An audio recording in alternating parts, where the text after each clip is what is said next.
Bueno, pues con esta imagen de la bahía del hermoso puerto de Acapulco, así cierra CEPROPIE, el Centro de Producción de Programas Informativos y Especiales de la Presidencia, la conferencia de prensa de la doctora Claudia Sheinbaum, la conferencia de prensa del pueblo. Y mire, yo quería hacer una pregunta aquí que a lo mejor va a sonar medio agresiva y luego con mucho respeto, no es mi intención andar molestando por ahí a los compañeros corresponsales de La Fuente. Pero híjole, y especialmente desde un medio en el que hemos defendido a los paisanos, pues históricamente, y en el que por supuesto estamos comprometidos con ellos, con nuestros paisanos, con los inmigrantes acá en los Estados Unidos. Pero una cosa es que sigamos luchando pues obviamente por los paisanos frente a la amenaza de Donald Trump, la persecución que estableció en su primer mandato, las ofensas, esta forma de amedrentarnos diciéndonos que nos va a deportar.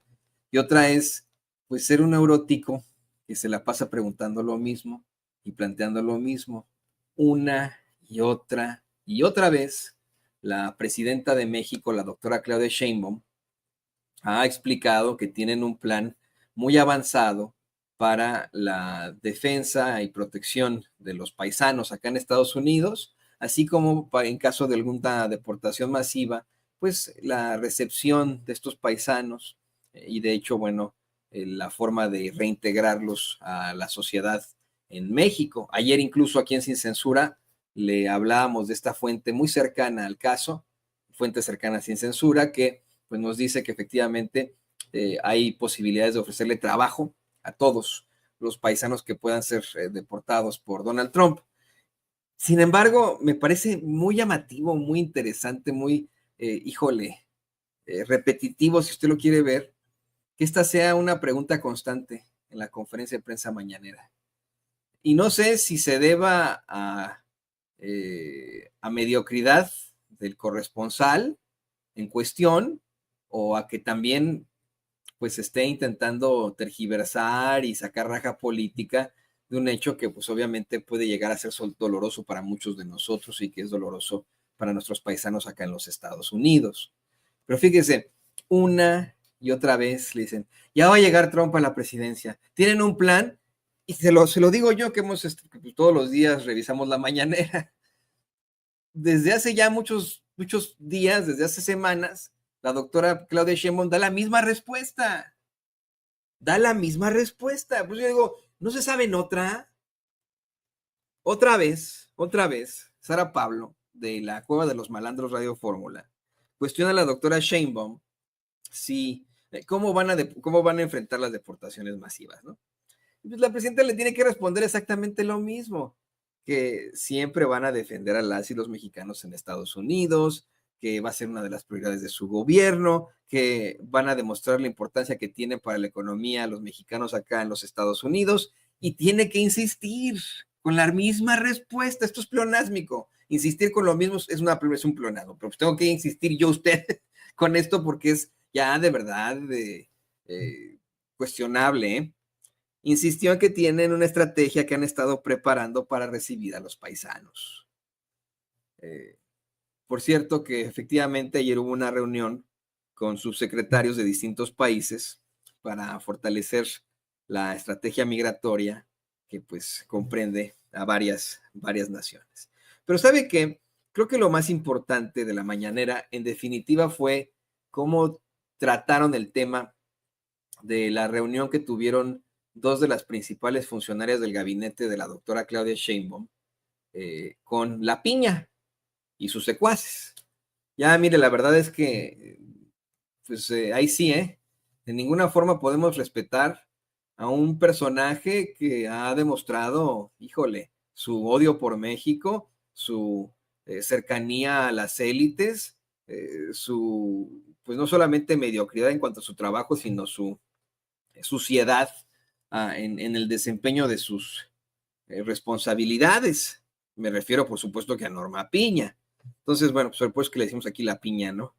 Y hoy este corresponsal que era de La Octava y que ahora es de Milenio, Gaspar Vela, le exige a la doctora Sheinbaum un corte de caja, así le dice, ¿no? Sobre el proceso de selección de candidatos en el Poder Ejecutivo y la cuestiona sobre esta reunión que sus funcionarios tuvieron con la piña, sus funcionarias más importantes, la secretaria de Gobernación, Rosa Isela Rodríguez, y su consejera jurídica, Ernestina Godoy, ¿no? Esta reunión que habían sostenido con la piña y sus compinches ahí en la Suprema Corte. Y bueno, en primer lugar, la presidenta dice que el 31 de enero se van a dar a conocer a las personas seleccionadas por los comités para estos efectos, y le da la palabra a Rosa Isela para que pues hable de esta reunión que tienen con la piña, con Pardo y con Lainez, para en estricto sentido, lo más importante, hablar de esa lana que se quieren clavar, no sé si clavar, ¿no? Pero de esa lana que no quieren regresar con los fideicomisos. Ayer lo analizamos hasta el cansancio, cómo es que ilusamente, de forma muy ilusa, en la Suprema Corte la piña y sus secuaces creen que al no regresar esa lana de los fideicomisos van a poder evitar la elección judicial. Pues están, pero pues esa es una de tantas que han implementado, pero no van a poder evitar la elección judicial, ¿no? También le da la palabra a la consejera jurídica Ernestina Godoy, pero lo que destacamos nosotros es lo que denuncia la misma presidenta Claudia Sheinbaum. Es el clip 16, don David, ojo, es el clip 16, que la ministra Piña, o la Piña, sigue utilizando el espacio que tiene como ministra presidenta de la Suprema Corte de Justicia para evitar que se lleve a cabo la elección judicial, y pues que han estado llevando a cabo una serie de acciones contra la implementación de la reforma judicial. Esto es preocupante porque, mire, siguen en ese poder judicial con sus chicanadas para evitar la elección que los va a mandar a la chingada, con la que nos vamos a poder finalmente deshacer de esa bola de corruptos. Algo que ha determinado directamente el pueblo de México y que no pudieron evitar a pesar de la intervención extranjera, con notas muy infames de diarios como el New York Times, el Washington Post, el Wall Street Journal, ¿no? No. Vamos bien, los mexicanos y mexicanas, conduciéndonos hacia esa elección judicial este año, pero aún así siguen estos cuates intentando minarla. Escuche usted. 3,000 personas que confiaron en el Comité de Evaluación del Poder Judicial. Pero vamos a seguir adelante, los otros comités están trabajando muy bien de manera pública y siguiendo todos los procedimientos. Eso es lo que tengo que En dado caso, entonces, consejera, ¿el Comité de Evaluación del Poder Ejecutivo podrá...? No. ¿Cómo? No, nosotros vamos a analizar, cada comité tiene su obligación y nosotros tenemos que analizar de manera conjunta con el Senado incluso, que es quien tiene que, de acuerdo a la reforma constitucional, es quien tiene que resolver situaciones que se dan, ¿sí? Estamos en eso. Muchas gracias. Muchas gracias. La Corte está buscando, o sea, sigue la presidenta de la Corte y algunos ministros utilizando el espacio que tienen para evitar que se dé la elección al Poder Judicial. Han hecho 3 acciones en contra de la reforma constitucional. La primera es aceptar o interponer los amparos para que no se cobre el recurso de los fideicomisos, no se integre el recurso de los fideicomisos a la tesorería, cuando la Constitución es clara de que así debe ser. La segunda tiene que ver con interrumpir los trabajos de la Comisión del Poder Judicial. No hay argumento para interrumpirlos. La Constitución es clara en que el amparo no tiene que ver con reformas constitucionales. Pero no solo eso, sino que el Tribunal Electoral, la Sala Superior del Tribunal Electoral del Poder Judicial de la Federación, ya dijo que la Corte, que no es función de la Corte intervenir en estos temas, que es un asunto del Tribunal Electoral porque es una elección popular.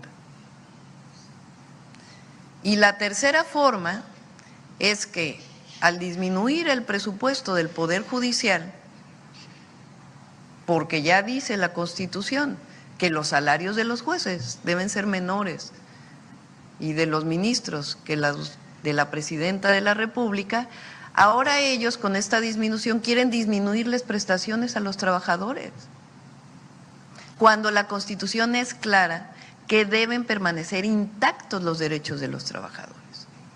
Entonces la Corte, una vez más, o la presidenta de la Corte y algunos ministros, pues están actuando en contra de la reforma que fue decidida por el pueblo de México, aprobada de acuerdo a la Constitución para su modificación, y ahora hay estos tres elementos que son inexplicables.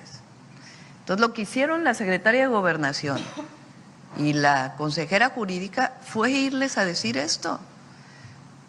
Se tiene que resolver el tema de la integración de los fideicomisos a el presupuesto, a la tesorería, sea para la elección, que hasta ahora solamente es un fideicomiso el que sea integrado a la tesorería, o para beneficio del pueblo de México, que va a ser muy claro y transparente. Una de las propuestas es que se integre el presupuesto al ISSSTE, que es justamente la institución social que atiende a los trabajadores del Estado. Entonces, no hay explicación para lo que está haciendo la Corte. Entonces, piden ellos la reunión para pedir más presupuesto. Ese fue el objetivo de la reunión. Pedirle a la secretaria de Gobernación y a la consejera jurídica más presupuesto porque no les alcanza para cubrir a los trabajadores de la Corte. Claro que les alcanza, nada más que ellos se bajen sus prestaciones. Entonces, no hay argumento para seguir en contra de la elección, pero además ahora ellos están afectando a terceros, porque los 3,000 personas que se inscribieron en el Poder Judicial para participar en la elección, pues ahora la Corte les está cerrando esa posibilidad. Entonces, el día de hoy le pedí a la Secretaría de Gobernación, a la consejera jurídica, que se pongan en contacto con el Senado de la República para ver de qué manera no se afectan los derechos de las personas que se inscribieron en el Poder Judicial y que se pueda llevar la elección. La elección va a ser el 1 de junio, eso que no les quede la menor duda. El 1 de junio se van a elegir jueces, juezas, magistrados, magistradas, ministros y ministras de la Suprema Corte de Justicia de la Nación. Así lo decidió el pueblo, así está establecido en la Constitución de la República. Entonces, ¿qué le decimos a la Corte? Lo que le fueron a decir la consejera jurídica y la secretaria de Gobernación, que continúe el proceso, que no hay argumento jurídico para que ellos hayan interrumpido el proceso de la comisión. Entonces, elección va a haber y van a dialogar con el Senado de la República para ver de qué manera se puede resolver el tema de las 3,000 personas a las cuales el propio Poder Judicial les está negando la posibilidad de participar. Aquí la pregunta es, Muchas querido gracias. público Gracias. consentidor, aquí la pregunta es, ¿qué va a pasar con la ministra Piña cuando deje de ser la ministra presidenta? O cuando deje de ser ministra de la Suprema Corte de Justicia de la Nación. ¿Vamos a quedar de brazos cruzados? ¿O enfrentará consecuencias penales por lo que ha hecho al frente de la Suprema Corte de Justicia de la Nación? Lo dejo sobre la mesa porque verdaderamente esto es, mire, ya llega a lo indignante. Me sumo a la indignación que evidentemente expresa la doctora Claudia Sheinbaum, presidenta de México, ante este intento o intentona de ella y sus compinches de minar la elección judicial que tanto trabajo nos ha costado a los mexicanos y las mexicanas. Pero bueno, esa elección va y yo voy a estar buscando la posibilidad de participar. Nos dicen por ahí que desafortunadamente nosotros los mexicanos en el exterior, los paisanos, no vamos a tener la posibilidad de participar. Porque pues estamos acá, ¿no? Pero vamos a ver qué ocurre en cuanto a todo eso.